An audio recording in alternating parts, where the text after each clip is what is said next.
We can do it. So I really wanted to show you guys one that I knew Caleb's work and actually the elements from Amber's work. It's in every unit. All of our units have that same vibe,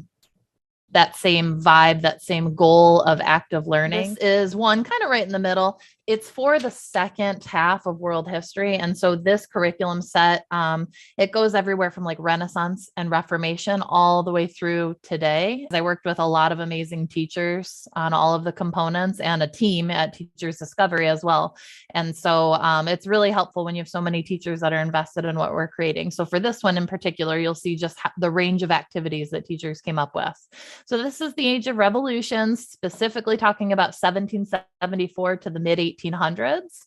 And oh my gosh, this looks so tiny because there's so much in the unit, but just a quick summary. I'm going to click pretty quickly through these, but every unit will give you the background reading to use with your students, warm-ups to use with your students, physical, like think of handouts and practice like mapping and activities with your students, graphic organizers, primary sources to analyze.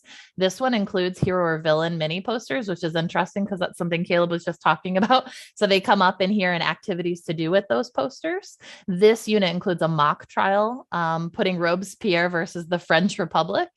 This one includes Caleb's Show Me challenges on the revolutions.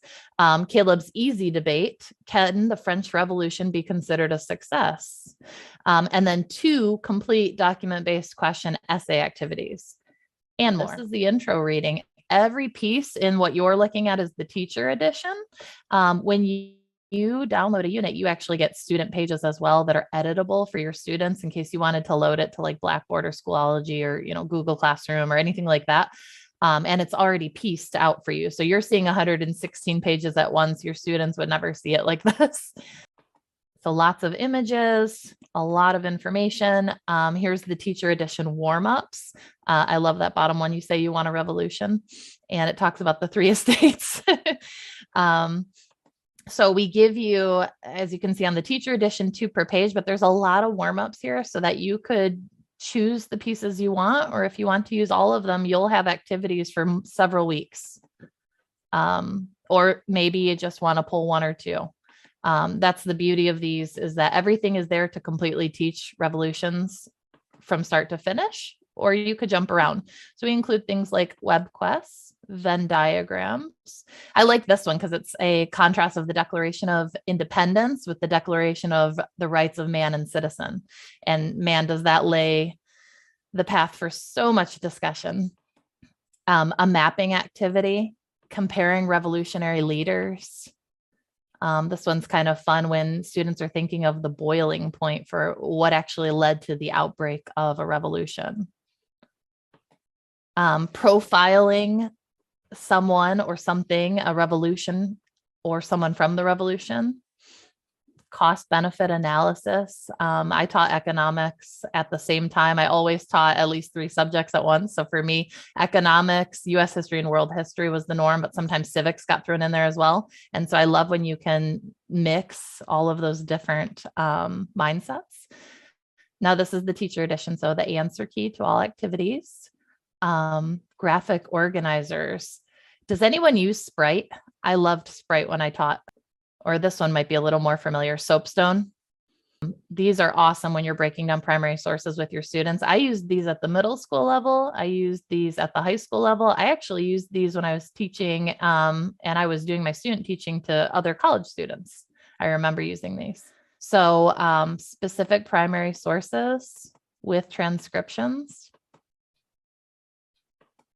I love using political cartoons in my classroom. I just found that students connected so much more with the artwork and the cartoons and the things that they analyzed.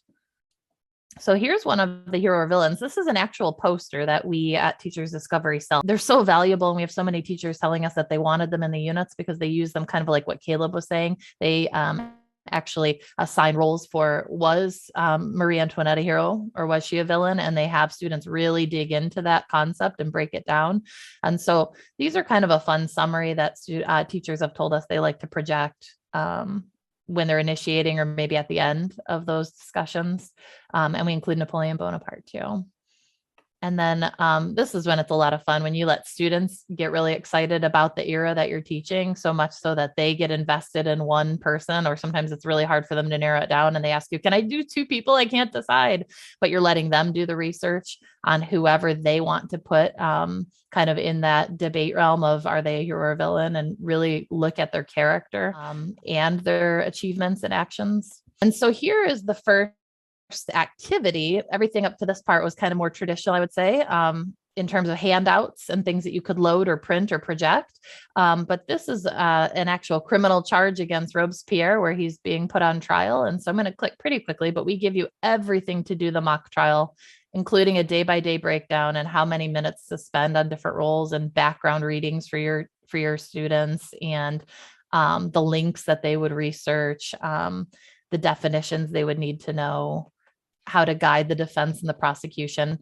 These type of resources make it super easy to implement a mock trial, whether you're a pro and you just want to try like a different approach, or whether you're completely like, hey, I've never done this before, but I want these in my classroom. Now, this activity that's included in the unit, Show Me Challenges and Clues, I really should let Caleb, do you want to talk about these for a second? Because you're going to intro it way better than I would. I just want to go to past the directions and actually show them a page of how fun these are.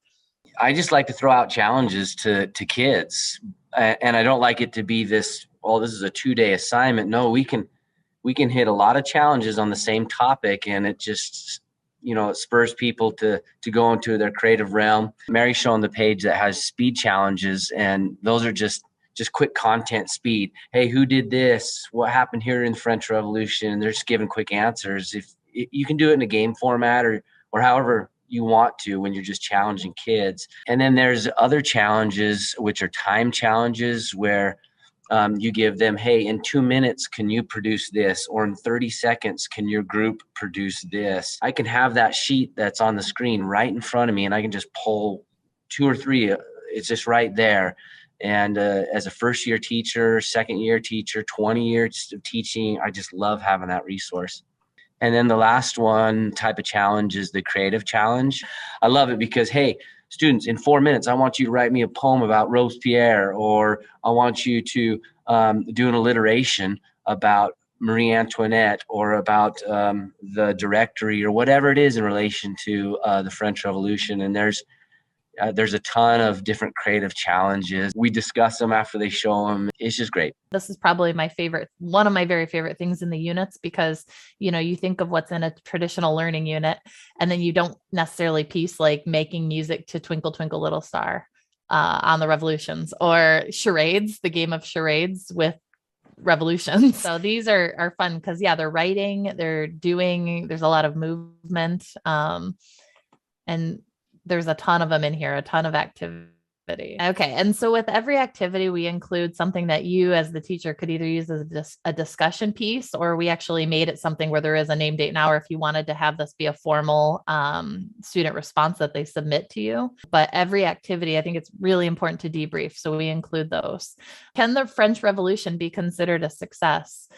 This is a basic debate where you have team versus team. And so everyone in the classroom has a role. We give you everything to implement this debate with your students right away. Here's the timing that we suggest, how to even score it. This is really handy because Caleb did enough of these to where he got to be a pro. Here's an actual one that Caleb scored on Manifest Destiny. And so we give you a template to see how he went about implementing this and scoring the debate as it was going on. And here's the blank one for you to be able to do the same with your students on the topic that you do. I want to score them. I'll grab 5 kids to be judges with me, and we'll vote. And so sometimes I use the scoring method, and sometimes I use the voting method.